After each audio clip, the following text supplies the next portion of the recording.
Hello students, welcome back to the channel. This is the third poem of class 10, A Tiger in the Zoo, where the poet of this poem is Leslie Norris, and he has given an appropriate descriptions of a tiger. This poem contrasts a tiger in the zoo in his cage with the tiger in its natural habitat. Now, let's go in the depth of the poem, A Tiger in the Zoo. This poem contrasts a tiger in a zoo with the tiger in its natural habitat. The poem moves from the zoo to the jungle and back again to the zoo. So now let's see what each and every stanza says about the tiger in the zoo and which one speaks about the tiger in the jungle. Now let's go. The first stanza of this poem. He stalks in his vivid stripes, the few steps of his cage, on pads of velvet quiet. In his quiet rage, now stalks to move up and down or to walk stealthily. In his vivid stripes, the meaning of word vivid. Here, the word vivid means the strong, clear image in the mind. Right? After seeing that stripes, the clear image is built up that he is not at all happy. So he's stalking, he's counting his steps, the few steps of his cage. He's going and coming back on pads of velvet quiet, in his quiet rage. Here the word rage means anger. Here he is going up and down and he's trying to control his rage, anger. Though he is angry, but he is not showing his anger. So this first stanza shows that he is caged behind the bars. He is counting the step of that cage. He stalks in his vivid stripes, the few steps of his cage, on pads of velvet quiet, in his quiet rage. He is just moving up and down, going and coming back, and he is trying to control his anger. He is calmly going and coming back to his place.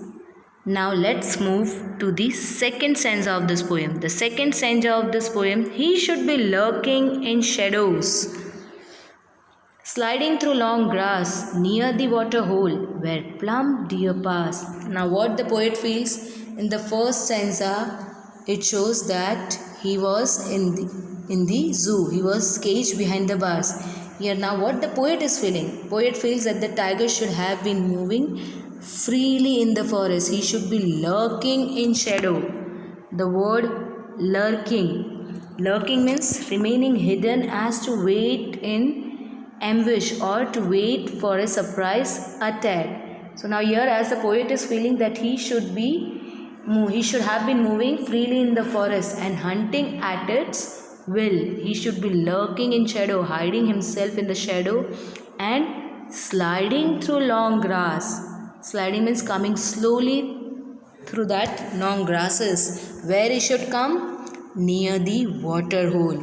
Now water hole is the only place where all the animals come to drink water, right? That is the only place where all the animals gather and he can easily hunt for his prey. And what is his favorite prey? Where plump deer pass. The word plump means chubby, healthy, right? Chubby or healthy looking animal deer is passing, which the deer is coming. So here the poet Leslie Norris feels that the tiger should have been moving freely in the forest and he should hunt at his will, and he should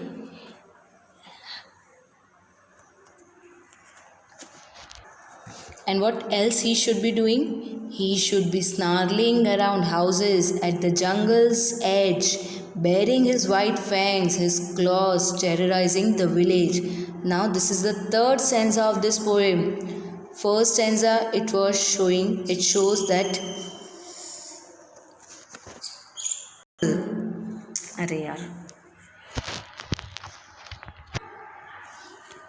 according to the poet, where he should be snarling around houses at the jungle's edge, baring his white fangs, his claws, terrorizing the village. Now first stanza was showing that he is caged behind the bars. The second stanza, what the poet feels, that he should be freely moving in the forest, hunting at his wills. The next stanza, the third stanza, this is showing that he should be snarling. That means he should be giving warning sounds. He should be giving the warning sound around the houses and the village, where at the jungle's edge, at the corner of the jungle, bearing his white fangs, his claws, terrorizing the village. Bearing means exposing, showing, right? What he is supposed to expose? His white fangs, scary teeth, white teeth, his claws. What is the reason behind showing this all, exposing this all? To show his terror, to show his presence, to show his importance, that how much he is powerful, how much strength he is having. So he should be snarling around houses at the jungle's edge, bearing his white fangs, his claws, and terrorizing the village. He should show his terror towards the village, towards the villager. He is supposed to show his terror to the villagers. But now he is locked in a concrete cell, his strength behind bars, stalking the length of his cage, ignoring the visitors. Now this is the fourth stanza. First stanza was about the zoo. The second and the third stanza, where the poet feels actually the tiger should be in its natural habitat. So second and the third stanza, the poet talks about the jungle. Now this is the fourth stanza, where the tiger is locked in a concrete cell. He is behind the bars. His strength is behind the bars. He is unable to do anything, stalking the length of his cage, ignoring the visitors.